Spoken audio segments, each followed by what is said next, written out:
तो आपको बता दें कि नीतीश कुमार आखिर नाराज क्यों हैं, क्योंकि इंडिया के आगाज के साथ ही फिलहाल नीतीश नाराज नजर आ रहे हैं। कांग्रेस की सक्रियता से नीतीश कुमार नाराज हैं, ये उनकी नाराजगी का पहला कारण। दूसरा कारण, सोनिया गांधी की अगुवाई से उन्हें झटका लगा है, क्योंकि इसके केंद्र में अब कांग्रेस नजर आ रही है। साथ ही तीसरा बड़ा कारण कि नीतीश ने जो ब्लूप्रिंट तैयार किया था उस पर वहां बात तक नहीं हुई, इससे नीतीश कुमार नाराज हैं। बेंगलुरु में नीतीश कुमार को कोई खास तवज्जो नहीं मिली, यह भी उनकी नाराजगी की एक बड़ी वजह बताई जा रही है। साथ ही गठबंधन के नाम से भी नीतीश कुमार नाखुश बताए जा रहे हैं। ये जो इंडिया नाम तय किया गया है ना, इससे भी नीतीश कुमार नाराज बताए जा रहे हैं। उनको इस चीज से लेकर कुछ आपत्तियां हैं और उन्होंने अपनी आपत्तियां बैठक में भी दर्ज कराई थी। लेकिन अब नीतीश कुमार क्या करेंगे, क्या होगी उनकी रणनीति, इस पर बात करने के लिए सीधे आपको पटना लिए चलते हैं। मेरे सहयोगी प्रशांत हमारे साथ जुड़ गए हैं। प्रशांत, नीतीश कुमार जहां एक तरफ इस बैठक की अगुवाई कर रहे थे, विपक्षी एकजुटता का सबसे बड़ा चेहरा बनकर उभरना चाहते थे, संयोजक उनको माना जा रहा था, लेकिन अब वो नाराज हैं। नीतीश का अगला दांव क्या? देखिए प्रणव, नीतीश कुमार की नाराजगी की ही वजह जो है उनका अगला दाव है। आप समझ लीजिए इसको, क्योंकि नीतीश कुमार ने जिस तरह से लगातार मेहनत करके 1-to-1 नेताओं से बात करके वो एक खाका तैयार किया, उन्होंने विपक्षी नेताओं को एकजुट किया और 23 जून को पटना में बैठक बुलाई। उसमें सबसे बड़ा चेहरा अगर कोई था तो वो नीतीश कुमार थे। लेकिन वही जब 18 जुलाई की बैठक होती है तो उसमें नीतीश कुमार का चेहरा जो है दूसरी पंक्तियों में शुमार कर दी जाती है। यानी नीतीश कुमार को जो तवज्जो मिलना चाहिए था, आप तो पहले ही बता रहे थे कि वो तवज्जो नहीं मिला। साथ में क्या किया गया कि नीतीश कुमार और लालू यादव और तेजस्वी यादव भी दूसरी पंक्ति के नेता के रूप में आ गए। वहां जितने पोस्टर्स लगे उसमें सबसे प्रमुख तौर पर सोनिया गांधी, मल्लिकार्जुन खड़गे और राहुल गांधी को वहां पर प्रमोट किया गया।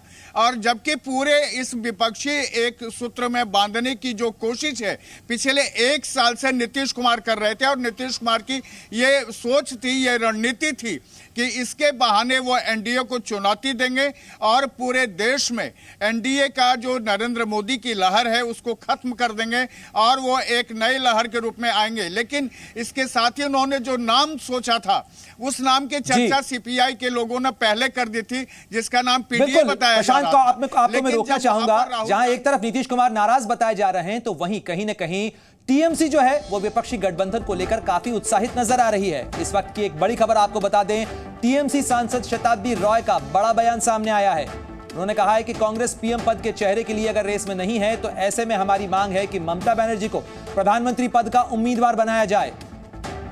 तो टीएमसी की तरफ से प्रधानमंत्री पद के लिए ममता बनर्जी के नाम को आगे बढ़ाने की पहल शुरू हुई है। टीएमसी सांसद शताब्दी रॉय ने इससे आगे बढ़ाया है।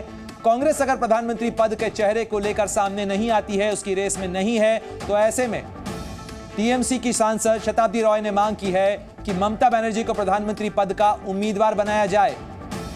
तो कल तक कहा जा रहा था कि इंडिया किसी प्रधानमंत्री पद के चेहरे के साथ, किसी उम्मीदवार के साथ मैदान में नहीं जाएगा। वहीं देखिए, महज 24 घंटे के भीतर अब नाम पर चर्चा शुरू होने लगी है और हर दल की तरफ से अपने अपने नेता का नाम आगे बढ़ाया जा रहा है। ऐसे में टीएमसी की तरफ से ममता बनर्जी का नाम आगे बढ़ाया गया है। নীতিশ জি, আমি সত্যি আমি খারাপ, আমি পারছি না দেশ সামলাতে, ওদেরকে ভোট দাও, এটা কি বলতে পারে? ও বলবে না।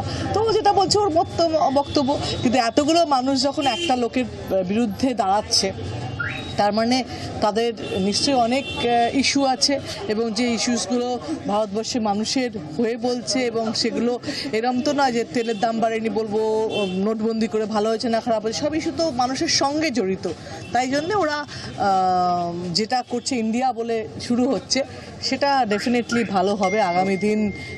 সেটা আমাদের ভালো, মানে ভারতবর্ষকে 2024-এ অন্য রেজাল্ট দেবে সেটা আশা করা হচ্ছে। প্রধানমন্ত্রী দৌড়গড়ায় কি মুখ্যমন্ত্রী মমতা ব্যানার্জি থাকতে পারেন?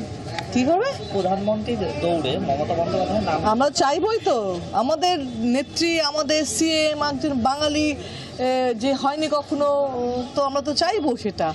মানে পরের স্টেপ অন্য কথা, কিন্তু চাওয়ার জায়গায় স্বপ্ন দেখাতে অসুবিধা নেই। মল্লিকার্জুন খাগড়ে বলেছেন না, কংগ্রেস প্রধানমন্ত্রী দৌড়ে নেই, তাহলে বিকল্প ভোট কাকে দেখছেন? তাহলে মমতা ব্যানার্জি। बिहार की राजनीति की अगर बात की जाए, नीतीश कुमार की राजनीति की बात की जाए, तो बहुत लंबी राजनीति उनकी कांग्रेस विरोध की रही है। साथ ही उन्होंने मुख्यमंत्री के तौर पर जो लंबा कार्यकाल है वो एनडीए के खेमे के साथ जोड़कर किया है। तो क्या माना जाए कि पटना में कुछ दिनों पहले जो चर्चा चल रही थी कि एक बार फिर यू टर्न ले सकते हैं नीतीश कुमार, उसका दरवाजा खुल सकता है? देखिए प्रणय, बिहार की राजनीति में नीतीश कुमार किस करवट कब बैठेंगे इसके बारे में कोई नहीं बता सकता। खुद नीतीश कुमार भी सीधे तौर पर कहते हैं कि उनकी रणनीति क्या है वो खुद जाहिर नहीं करते हैं। लेकिन इस बार की बैठक के बाद जो स्थितियां परिस्थितियां आई हैं सामने, उससे साफ तौर पर जाहिर होता है कि नीतीश कुमार की नाराजगी और नाराजगी के अगले दिन यानी आज ही नीतीश कुमार राजगीर गए हैं, जहां पर वो मलेमास मेला का उद्घाटन कर रहे हैं और वहां पर वो काफी देर तक रहेंगे। वहां से लौटने के बाद उनकी क्या रणनीति होती है इस पर पार्टी के लोगों के साथ उनकी बैठक भी होनी होगी और तो वो करेंगे। लेकिन एक बात आपको बताना चाहूंगा प्रणय इसमें कि नीतीश कुमार पीएम मटेरियल हैं और इसी को लेकर के उनका एनडीए में हमेशा विवाद होता रहा है। वो खुद को प्रधानमंत्री नरेंद्र मोदी के समकक्ष कद वाले मानते हैं और ऐसे में उनकी पार्टी का ये लगातार मांग रही है कि वो पीएम मटेरियल है। और पीएम मटेरियल को लेकर के जब बेंगलोर में उनके लिए एक पोस्टर लगा दिया जाता है जिसमें लिखा जाता है अनस्टेबल, यानी इसका मतलब होता है अस्थिर व्यक्ति, तो ऐसे में वहीं से उनको चोट लगनी शुरू हुई थी। साथ में लालू यादव थे। लालू यादव की मंशा यह थी कि किसी तरह नीतीश कुमार आगे कन्वेनर बन जाए और पीएम मटेरियल बन जाए, तो ऐसे में तेजस्वी यादव के लिए बिहार में राह खुल जाएगी मुख्यमंत्री बनने की। लेकिन इन सब पर कांग्रेस ने जिस तरह से पानी फेर दिया, उसके बाद से आरजेडी का खेमा और खास करके बिल्कुल प्रशांत, हर किसी के अपने अपने मंसूबे थे इस बैठक को लेकर, हर कोई अपने लिए गुंजाइश तलाश रहा था। लेकिन आपने पटना में 23 जून को जो बैठक हुई थी वो भी आपने कवर की थी। बेंगलुरु में कहा गया कि उस बैठक से ज्यादा बड़ी बैठक बेंगलुरु की बैठक हुई है, विपक्षी एकता मजबूत हुई है। लेकिन क्या यह माना जाए कि इससे बड़ा झटका लगा है विपक्षी एकजुटता को, और अगर नीतीश इसमें शामिल नहीं होते हैं, मुंबई की बैठक में जाने को लेकर उन पर सस्पेंस बढ़ता है, तो विपक्षी एकता को बड़ा झटका लगेगा? बिल्कुल प्रणय, क्योंकि नीतीश कुमार की तरफ से अब तक ये क्लियर नहीं किया गया। कल भी जब शाम को लौटे तो चुपचाप खामोशी से वो अपने आवास की ओर चले गए और उन्होंने मीडिया जो बाहर खड़ी थी एयरपोर्ट पर उससे कोई बात नहीं की। और उनके चेहरे का यानी उनका जो पूरा पोस्चर था उससे देख के ही अंदाजा लगाया जा सकता था कि नीतीश कुमार की नाराजगी किस हद तक है। यानी अगली बैठक कब होगी, भले ही इसकी तारीख अभी तय नहीं की गई है, लेकिन जिस तरह से बीजेपी के नेताओं ने आशंका जाहिर की है उससे साफ जाहिर होता है कि नीतीश कुमार के मन में यह बात बैठ गई है कि अब पूरा विपक्षी एकता कांग्रेस की मुट्ठी में चला गया है। और ऐसे में किसी भी दूसरे नेता की जो मन की भावना है या जो उसकी इच्छा है उस इच्छा की पूर्ति वहां नहीं होगी, ना ही तमाम विपक्षी नेताओं को एक साथ ले चलने की जो नीतीश कुमार की मुहिम थी वो मुहिम भी सफल होगी। क्योंकि प्रशांत जरा ये भी बताएं कि अगर नीतीश कुमार इस विपक्षी गठबंधन के कोऑर्डिनेटर बनना चाहते थे तो अभी तो ये मुद्दा जो है ये अनसुलझा है, अभी भी ये कहा जा रहा है कि कोऑर्डिनेटर के पद के ऊपर फैसला जल्दी ही कर लिया जाएगा, तो यानी नीतीश कुमार के लिए वो संभावनाएं तो खुली हैं। प्रणय, ये संभावनाएं कहां खुली हैं उनके लिए? तो जो नीतीश के लोग बताते हैं वो साफ तौर पर कहते हैं कि 11 सदस्यीय टीम बनाई जा रही है जिसको यह फैसला करना होगा कि पूरे इलेक्शन के दौरान क्या रणनीति होगी। 11 सदस्य में नीतीश कुमार भी होंगे, अरविंद केजरीवाल भी होंगे, ममता भी होंगी, मल्लिकार्जुन खड़गे भी होंगे, सोनिया गांधी भी होंगे, शरद पवार भी होंगे।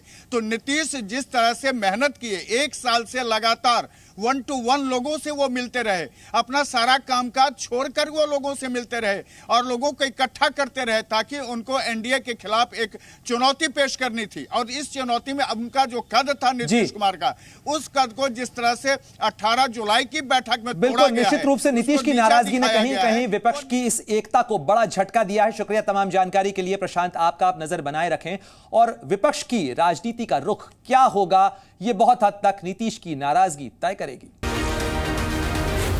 जी न्यूज़।